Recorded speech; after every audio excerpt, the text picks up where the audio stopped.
The other day, data miners from within the WoW community revealed a few special strings from the 7.1.5 PTR patch about the World of Warcraft token. You know what, I'll just call it the WoW token in this video. The data mined information is in line with a statement from Blizzard developers during BlizzCon 2016 that the token may be traded in for not just game time, but to be redeemed for BattleNet balance, referred to as balance in this video. I've touched on the token before and noted in a previous video that trading in the token for balance has quite a few implications. Hey, it's Soul, giving you the word of Warcraft. Today we're returning to the WoW economy, but we're putting a special focus on the recent developments on the WoW token. We'll take a look at its influence on the market and touch a bit on what the long-term impacts could, should, and shouldn't be. Before I begin, let's get some important stuff out of the way first. This video is based entirely on data mined information, meaning that by the time you see this video, critical information may have been revealed, nullifying some or all the speculation here. For the sake of argument and fun, we'll assume the mere possibility of a token to balance exchange. Next, I'm no economist, just someone who claims to understand market forces based on my experience and my time here on WoW. In the end, I'm just stating opinions on this subject, so any actions you take based on this piece are only based on that. Please spend your gold or real money at your own risk. First, some basic information in case you don't know much about the token, and this is based on the US regional market. The token is purchased from the Blizzard store for $20 and is good for 30 days worth of game time, which is worth what I'll round up to $15. Players who buy this token can put this up on a special regional auction house.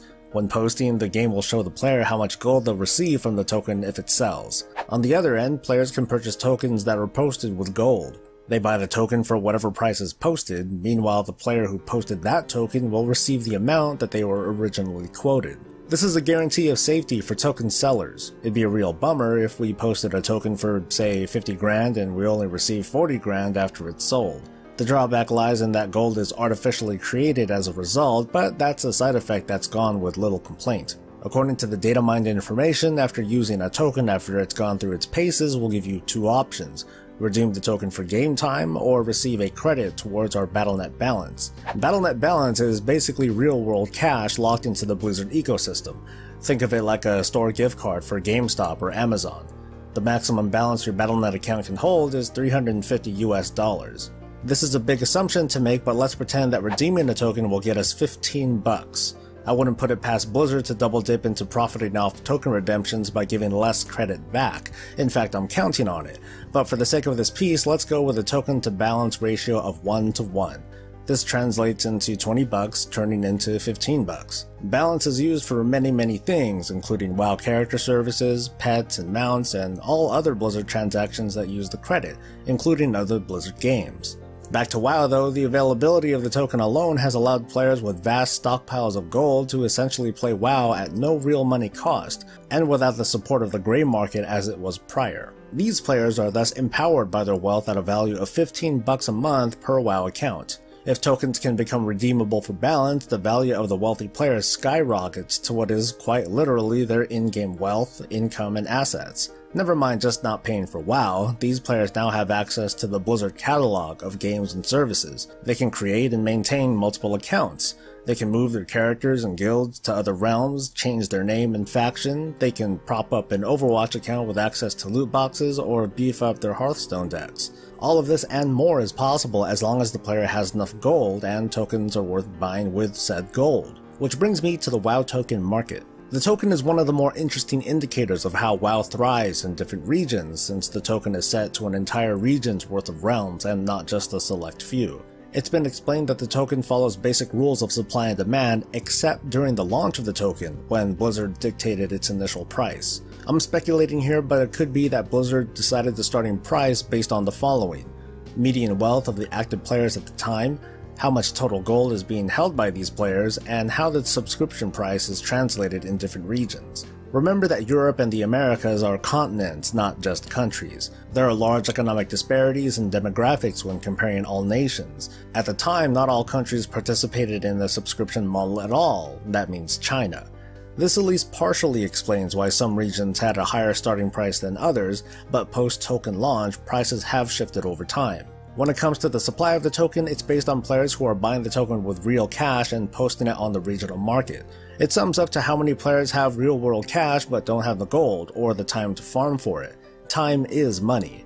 We can go on and on over the motivations behind players buying gold, or their inability to amass large amounts of gold themselves. The fact of the matter is that these players exist. When it comes to the demand of the token, it's based on players who are willing to buy a token with their gold on hand. It's an interesting wrench thrown into the normal day-to-day of a player.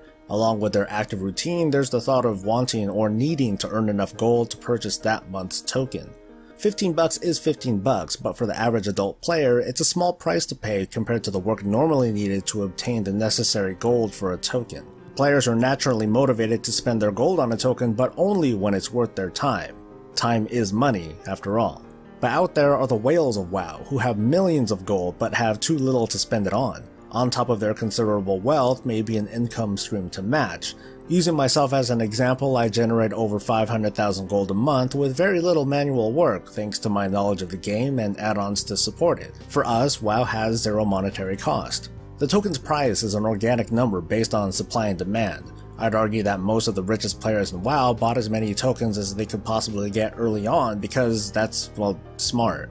Thus, the later shifts in the price of the token isn't directly influenced by the extremely wealthy, but by players who buy and sell the token daily. It's one of many reasons why the prices fluctuate constantly, but thanks to Blizzard imposing limits to how much the price can spike and dip, it's never so bad that the players wait for the best hour in the day to make a purchase or a sale. Instead, players speculate on the big shifts in the game, such as a patch or an expansion launch, a promotion that brings new or returning players, or in this case, the anticipation of trading the token for balance.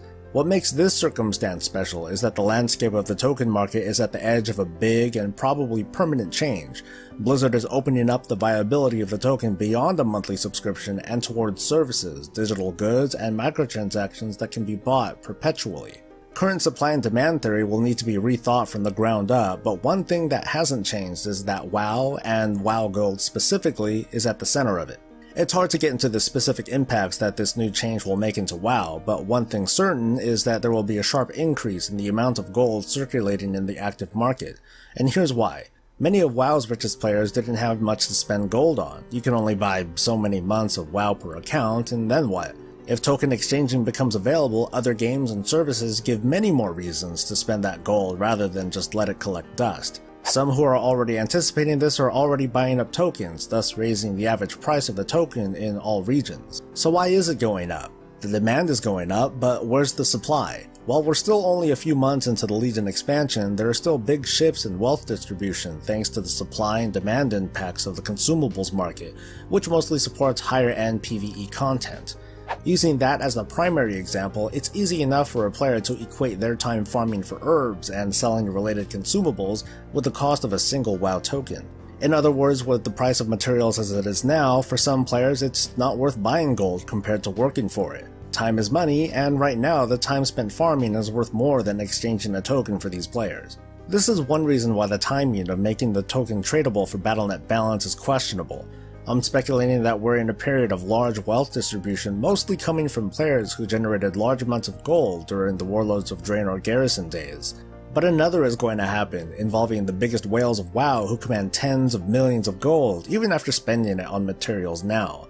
They'll finally re-enter the market, motivated by the allure of services, games, and microtransactions at no cost to them. Their influence can possibly drive the token market the moment the token balance exchange is officially announced, leading to massive increases in the value of the token and an unpredictable amount of inflation thanks to the sudden injection of gold. Of course, this will be offset by players who are seeing the increased value of the token and will pony up the real-world cash for some in-game gold. The market will soon settle on a higher plateau that is the new average token price. It comes down to just how much gold WoW's wealthiest players are willing to throw down and what their long-term goals are. This can cause random economic shifts to realms who happen to have a disproportionate population of players who either buy or sell tokens. Just because the token is designed to exchange gold between players doesn't mean that these players will be on the same realm. This already exists under the current system, but it could be more drastic in case the price of tokens is greatly inflated. Another negatively affected segment lies with the old instance runners, players who farm older instances for vendor loot and gold. Apart from rare, bind and equipped gear that can be sold to players, this sort of farming isn't subject to upswings or downturns in growth. In other words, farming older instances, while it's not an uncommon practice, is fixed income when it comes to striving to make enough for a token. An inflated token makes for an indirect nerf to dungeon farming, which has already been talked about and is bound to be brought up again. The following is one possible scenario based on the upcoming token for balance system. I'm giving a word of warning here. It's extreme and borderline unrealistic. Call it fear-mongering or hyperbole. It probably can't get this bad because I'd like to think Blizzard has thought of this and can catch and take action on this kind of behavior, which probably occurs now anyway, but here we go. I'm one person. I sell glyphs and generate, say 500,000 gold a month. It's been more than that, but let's go with a nice round number like this. At the time of this recording, with a token costing about 60 grand, that means I can buy 8 WoW tokens a month, or $120 worth of Battle.net balance. Well, 1 token's for me, so after rounding down, that's, I guess, $100 worth of Battle.net balance. That's nice, but not enough to fire my boss, so let's try to grow that number. Let's make a few characters and load them up with at least a stock of every glyph I can make, and let's transfer them off to other realms altogether. Thanks to handy dandy auction add-ons, I can easily switch from one character to another and post auctions within a few minutes.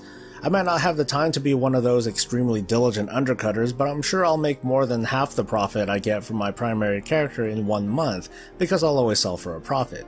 If my mules run out of glyphs, I'll send another to resupply them. It's not like I'm spending any actual cash anyway. This method of creating multiple income streams is something I can sort of do now. I'm just not motivated enough because it's just gold. What's a few million gold other than the one-time purchase of a spider and some mythic raid carries? I make that fast enough that it's not a priority for me to care. Once I can exchange for balance though, maybe I will go for it. It'll let me satisfy other desires, like the mounts I usually don't want to spend cash on. But let's take it to another level. We'll still sell glyphs, but this time I'll make a brand new email address, Battle.net account, the works. I'll craft a bunch of glyphs and give it to the new mules and some gold so they can buy some Battle.net balance on their own. Then I'll transfer them to some other realms. How much gold can a single auction character generate? I took a snapshot of current market data against the full stock of glyphs, and at least on my realm, it can potentially generate 1.7 million gold in profit, or $450 in balance, and this is without picking and choosing the most valuable glyphs. It could be more or less than that depending on the inevitable change in the token price, but the inflation can go up to match, meaning I'll have to buy some games to lower the balance and make room for more, maybe some loot boxes too. It might be possible we'll see Battle.net accounts on the gray market, maybe ones with a full Battle.net balance, or with every Blizzard game purchased, ones with hundreds of unopened loot boxes or card packs, or with a WoW account with boosted characters and all cash shop cosmetics unlocked. Yay. To conclude, it's my opinion that the token balance exchange is good in the long run, as long as Blizzard takes care to respond to feedback on the economic impacts and addresses them on a case-by-case basis, like adjusting the gold from instance loot and the supply-demand dynamics of consumables, and of course to avoid extreme situations of abuse from the gray market players. However, I'm anxious about the timing of launching this feature. Personal opinion, I think it's too soon. The feature is bound to cause a big spike in the circulation of gold, and for it to happen in the middle of the inflation period going on could have strange effects on the market. Share your thoughts, and stay breezy.